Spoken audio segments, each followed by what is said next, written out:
Muraho neza nshuti bakunzi ba Nsekari TV, turabashuje bakunzi badukurikirana kuri channel yacu ya Nsekari TV. Tubahaye ikaze kandi nanone ku kiganiro nkuko twabasezeraniye muri gahunda zacu umunsi ku wundi ko tuzajya tubagezaho ibiganiro bitandukanye. Rero uyu munsi tuje tubafitiye umutumirwa, ni umuganga, ni umuvuzi, akaba afite n'umwihariko ku bijyanye no gufasha abategarugori, abari n'abategarugori kuri wa muco, cya gikorwa cyo guca imyeyo. Rero tubafitiye uruhisho naho mu kanya ku buryo burambuye. Murakoze cyane. Kandi turabibutsa gukora komenti ndetse mukatugezaho ibitekerezo bitandukanye kugira ngo birusheho kubaka channel yacu, ndetse turusheho gusobanukirwa ibyo abakunzi bacu bifuza. Ese twakosora iki? Ese twakongeramo iki? Rwose turabashishikariza kwita kuri iyo gahunda.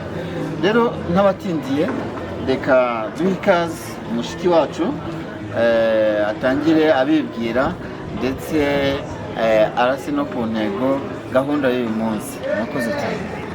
Murakoze cyane kumpa ikaze kuri Nsekari TV. Nitwa Nyirangaruye Clementine, abanzwi ku izina rya Tantine cyangwa se nyirasenge w'abakobwa, kubera igikorwa cyiza nkunda kubafashamo cyo guca imyeyo. Urakoze cyane, uti kubera igikorwa cyiza cyo guca imyeyo. Ese Clementine, guca imyeyo ndumva ari ikinyarwanda, ariko se ni umuco wa hano iwacu? Ese ni ibyo twigana bikaba byarakomotse ahandi mu mahanga? Guca imyeyo, idusesengurire guca imyeyo. Murakoze cyane kuri icyo kibazo. Umuco wo guca imyeyo rero waturutse ku banyarwanda ba kera. Mu Rwanda rwacu rwo hambere, abakobwa bari mu gihe cy'ubwangavu, mu gihe cyo gupfundura amabere, mbese batarabona imihango yabo ya mbere, hari abajyaga bajya mu rubohero. Mu rubohero ni ukuvuga ngo bashakaga ubwatsi, bakaboha imisambi, bagaca n'imikubuzo yo kujya bakora isuku iwabo mu rugo. Ariko noneho guca imyeyo ni ukuvuga ngo kubera ko ba nyirasenge n'ababyeyi bakuze bazi ko umuhango wo guca imyeyo wakorerwaga muri ibyo bikorwa by'abari nyine by'abana b'abakobwa babaga barimo, ariho byakorerwaga, boherezaga umwana ngo ese kutajya guca imyeyo n'abandi bakobwa. Ariko mu by'ukuri byabaga ari mu rwego rwo kubyubaha, ariko mu by'ukuri guca imyeyo kwari igikorwa abakobwa bakoranaga babiri, igikorwa cyo kongera myanya yabo indangagitsina. Hari igice bakururaga kikaba kinini cyangwa se gukuna, noneho byitwa gukuna. Mu bazi indimi z'igifaransa hari grande lèvre na petite lèvre, ariko noneho hari rugongo ku gitsina cy'umwana w'umukobwa cyangwa umugore. Munsi yayo gato hari uturevre dutoya, hari utuntu duhari tubiri, nitwo bakururaga bamanura bajyana hasi kugira ngo twiyongere mu burebure no mu bunini. Turaza kugera no ku byo bifashishaga. Noneho rero hakaba hari ikigero runaka ntarengwa bagezagaho, ubwo buri wese umwe yabikoreraga undi, n'undi akabikorera undi, bagamije kugira ngo bazavemo abagore beza bazubaka ingo nk'uko umuco wacu wa kinyarwanda ubivuga ko umugore mwiza ari uwaciye imyeyo. Arakoze cyane Clementina ku busesenguzi ku muco. Reka turusheho gukomeza gusigasira umuco. Ese Clementina,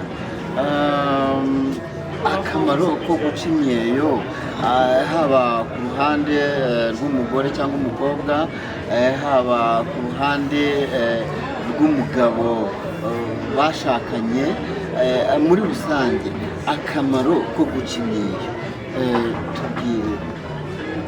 ikibazo cyiza cyane. Burya buri muntu akora ikintu kimufitiye akamaro. Hari ijambo rivuga ngo byose turabyemererwa ngo ariko siko byose bitugirira umumaro. Rero noneho mu guca imyeyo umumaro urimo ni uwuhe unatuma abantu bayicaga mu gihe cya kera ariko n'ubu ngubu biracyakorwa kandi ndetse biranashimishije cyane. Rero umumaro bifite ni ukuvuga ngo icya mbere bituma umuntu mugiye kubana ko byose bitangirira muri fiançailles mu gihe kirambagiza. Abantu b'iki gihe basigaye bashinga ingo barabanjije kubonana. Rero iyo umusore bahuye impamvu mbivuze birakorwa pe, ni bake ubona bagiye kurushinga batari baryamana.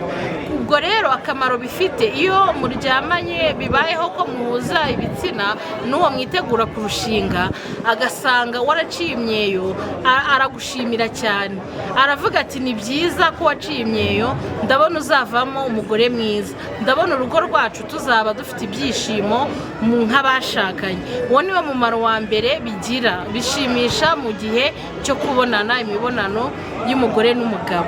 Ikindi kintu, akandi kamaro ko guca imyeyo rero ni ukuvuga ngo bitinyura umukobwa, biramutinyura kuko mu gihe cyo kuyica umukobwa iyo ari gucira undi amusobanurira uburyo azafata neza umugabo we, uburyo azisukura imyanya ye atagomba kugira umwanda. Noneho rero akagenda yigiramo utuntu two kwitegura igikorwa cy'imibonano hakiri kare. Ikindi kintu imyeyo rero ifasha iyo bageze bari muri icyo gikorwa mu buryo itangamo ibyishimo, abagabo cyane cyane hano niho babonera akamaro ka ya myeyo, kuko iriya myeyo ituma umugore abasha kwitegura vuba kuko haba hari ubushyuhe buhagije kugira ngo igitsina kibe kimeze neza. Iyo amaraso yatembereye akagera hose muri iyo myanya, uwo mugore aba yiteguye afite n'ubushake buhagije kurusha utaraciye imyeyo. Iyo igikorwa gikomeje rero kubera ko haba hari n'iyo myeyo yaragwijije, bakagera mu gikorwa abanyarwanda nanone bakunda cyitwa kunyaza. Kunyaza uwaciye imyeyo bitandukanye n'utarayiciye. Uwaciye imyeyo hari uburyo umugabo yishima akamwishimira kurushaho. Muri bake rero numva ariko kamaro.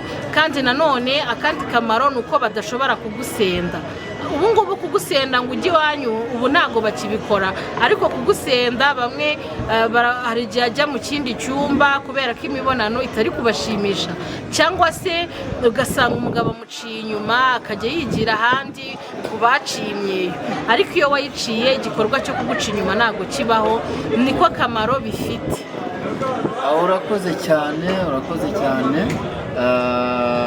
Bivuze ngo nkanjye nk'umugabo ndumva gutegura umugore waciye imyeyo no gutegura utaraciye imyeyo biratandukanye cyane.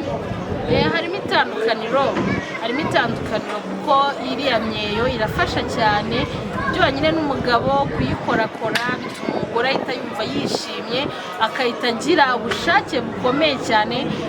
Mu gihe utarayiciye nta wakora heza.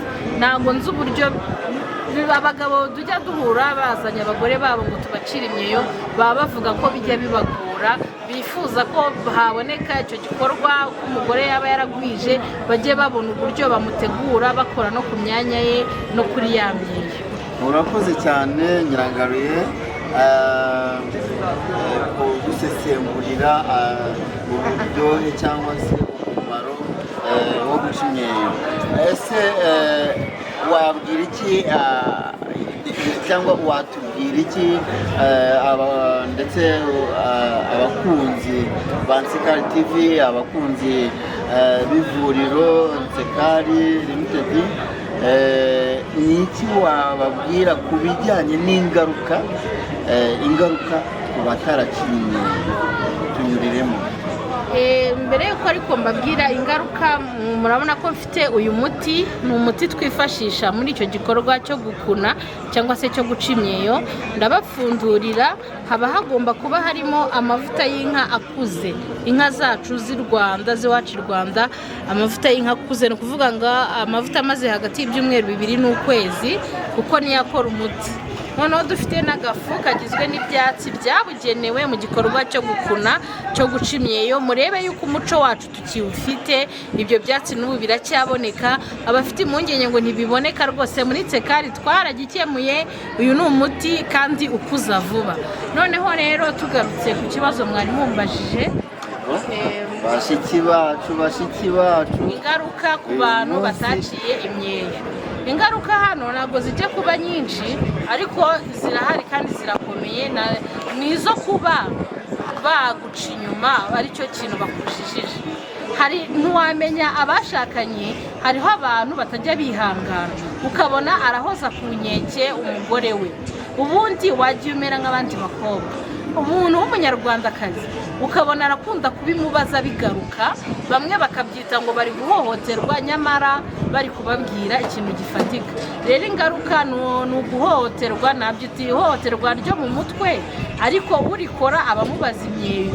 Guhora baguhoza ku nkeke kubera utaciye imyeyo, iyindi ngaruka kuguca inyuma nyine, ntimujye mubonana akigira mu bandi kandi birababaza. Indi ngaruka ni ugusenya.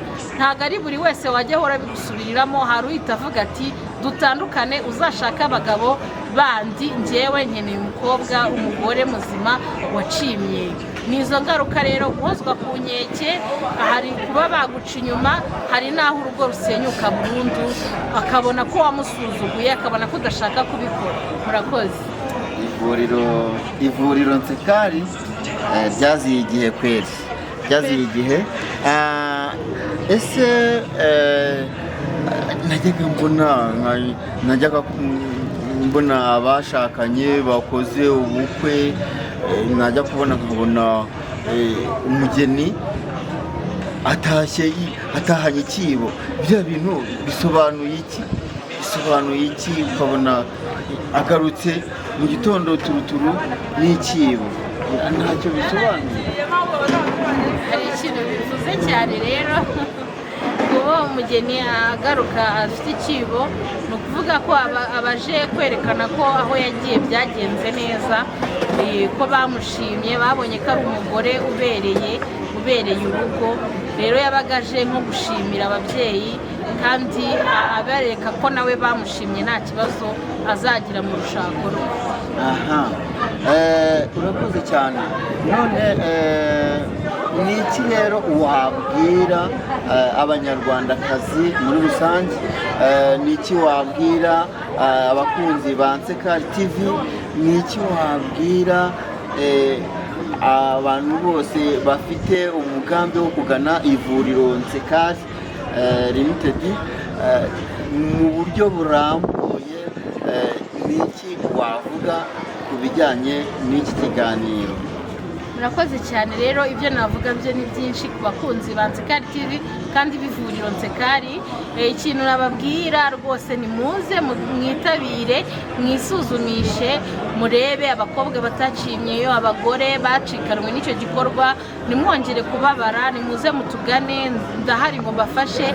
Ariko kandi dufite uyu muti wabugenewe, dushobora no kukubwira uko uwukoresha, tukawukoherereza aho uherereye, ukazajya nawe ubyikorera ubwawe.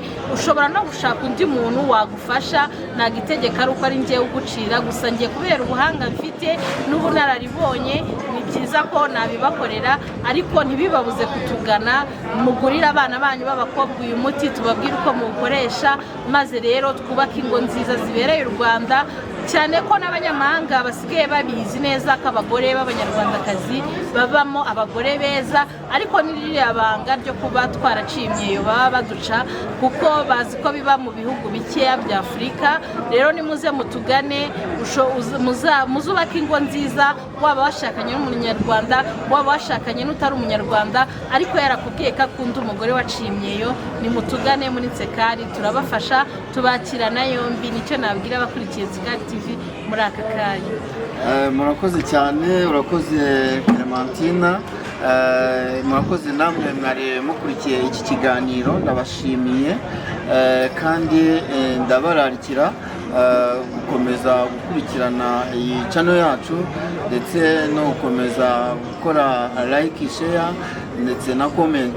Turabikeneye kugira ngo turusheho kungurana ibitekerezo. murakoze, ciao ciao.